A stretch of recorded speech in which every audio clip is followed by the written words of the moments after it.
The seventh eruption in the Sundunga crater chains of the Reykjanes Peninsula always started very vigorous and strong, like this. In the darkness of the night, you could see it.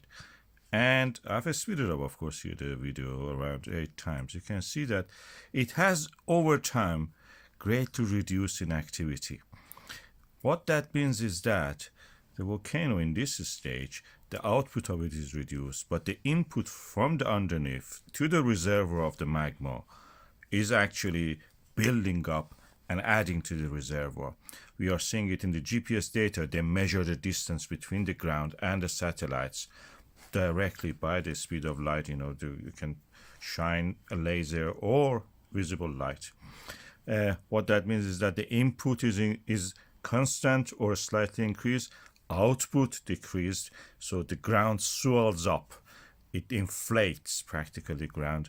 The ground rises a few centimeters even is enough. We can pick that, these satellites are accurate. This is one way of seeing it. Another way is directly measuring the distance to the ground through the radar.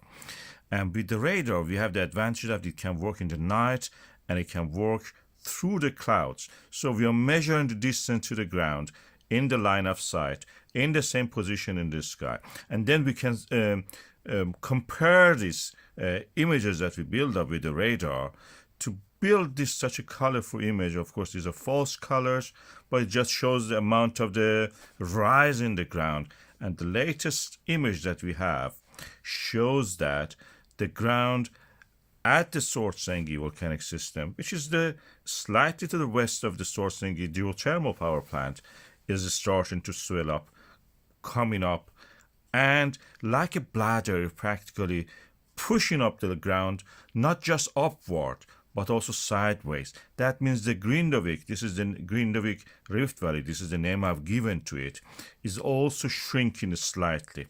The shrinking of this is important because it shows the model is correct, is actually a good approximation of what is happening under the ground in the earth layers. So like a bladder is pushing up all the way around it, not just upward. It makes the valley slightly smaller than it was. Then when the next eruption happens, this contraction is reversed and the ground goes back the way it was, snaps back practically. This is what we can see in the data.